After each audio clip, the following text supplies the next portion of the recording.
Hey everyone, it's David. Okay, I want to talk to you today about ways to get in touch with people, especially older leads that are hard to work. So Monday's cold calling, I came across a business and I showed it up online to all those that were live on the cold call. And I showed that this business was dissolved in the 90s and I could not find this guy at all. So I'm going to go and show you what I'm talking about. Okay, so this is a lead for me. This was the business name here, and here was the address. And of course, I blotted that out, and then I blotted out who reported it. But this was for 47,000 even. If I get this under contract, it will be. I will get a $4,700 commission. In fact, on Monday, I'm working on 2 contracts right now. I called 4 people on Monday, and I really showed about digging and investigating in for that hour spent. If I get both of the deals I'm working on, I will have $9,400. And again, I don't know if I have that or not. I'm working on one contract right now with one guy, and then I'm working on this contract. But what did I do here that's different than the flow? So most people will look at this, they see the corporation's dissolved. I tried to run the guy's name. I used this city right here. I think it's Menlo Park. I'm unfamiliar with that area, but I did a search for the owner of the corporation, the president of the corporation's name in that city. He did not come up. He didn't come up at all. I did a name search for him using a very reputable IDI core. I did a name search for him in the state. It did not come up. So I went to my Twitter account. I ran a name search on this guy, and his name came up on Twitter, and it showed that he lived out of state.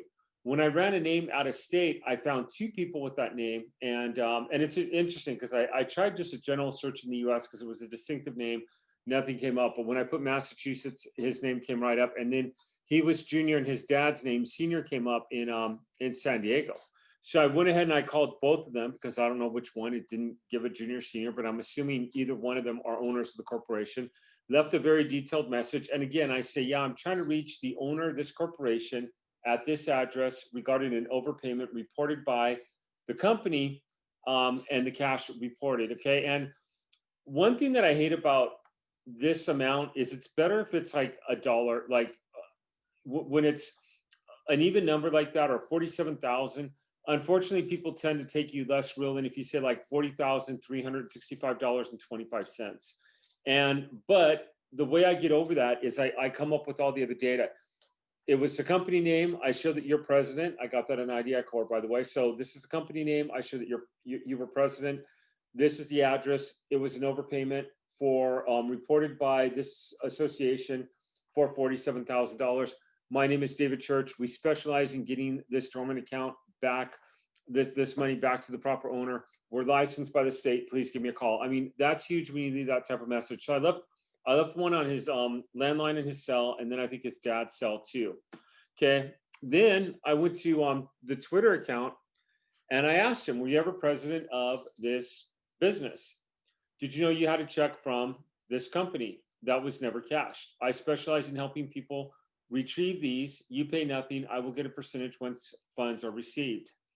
And I put my phone number right there for a call of action. So I usually put please call, and I probably should put please call, or what's the best way to get in contact with you.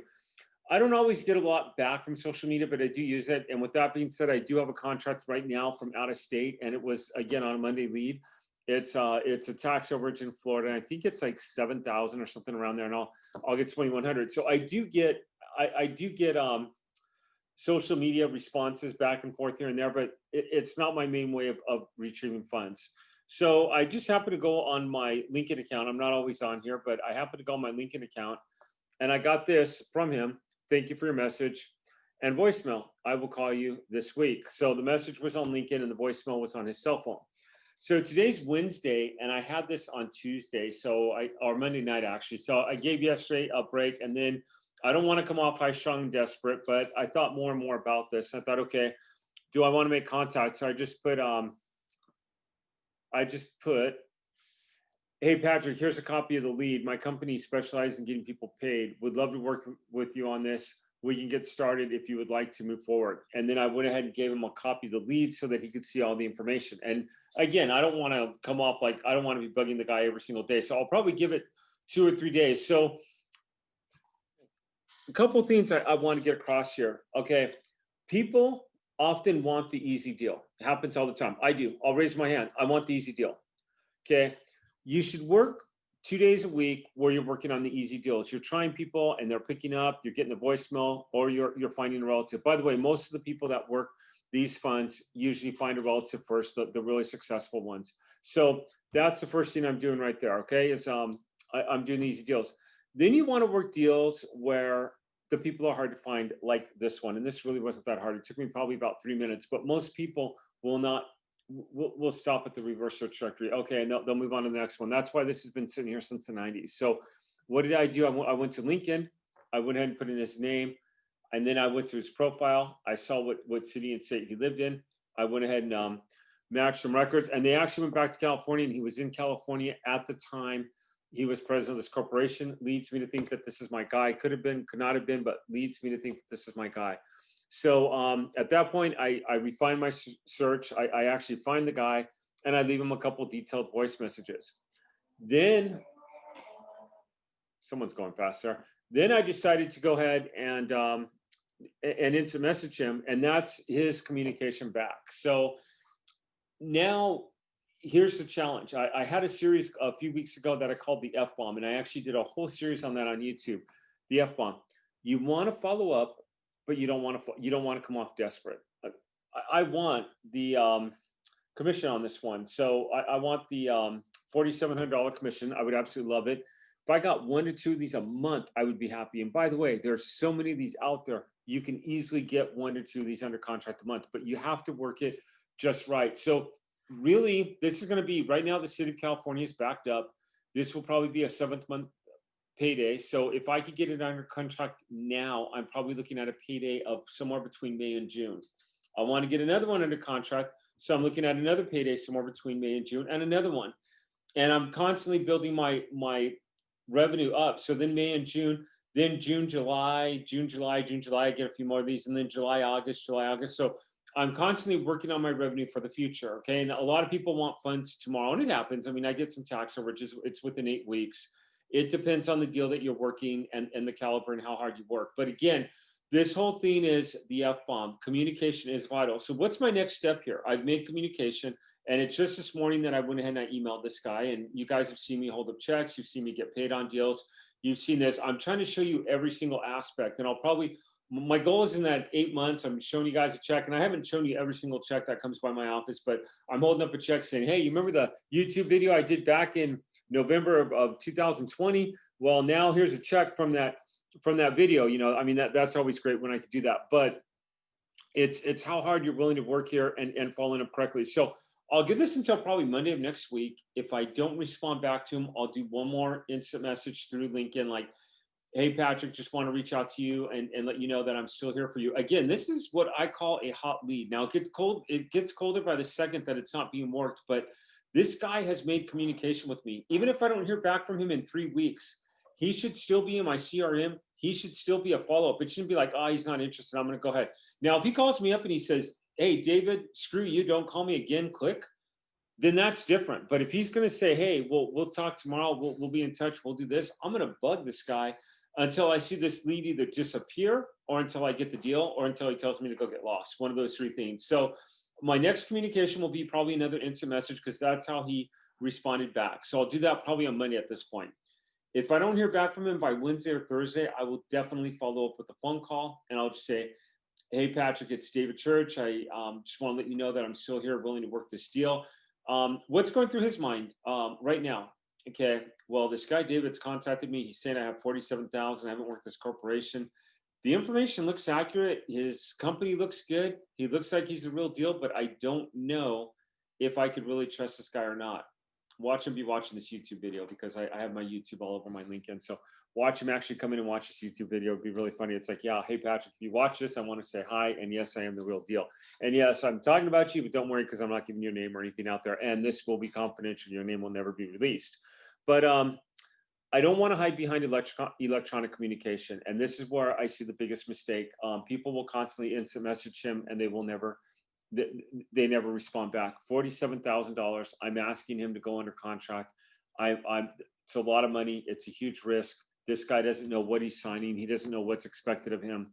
So I've got to be able to present this guy that I'm reputable, that I can be trusted, that I could go ahead and get this deal, that I'll make it as easy as possible for him, and that I'm here to work with him is what I want to do. So one more electronic communication, because that's how he responded back. If I don't hear back from him, then it'll be a phone call, and it'll probably be 2 to 3 phone calls for every electronic communication. Really, I go with what's in my gut. When I look at this deal in my CRM, I'm going to say, okay, he did instant message me back. Maybe I should just instant message him. Maybe I should look for him on Facebook. And again, I don't want to come off like I'm bugging him. Like I have someone bugging me on a business deal that I'm really unsure of right now.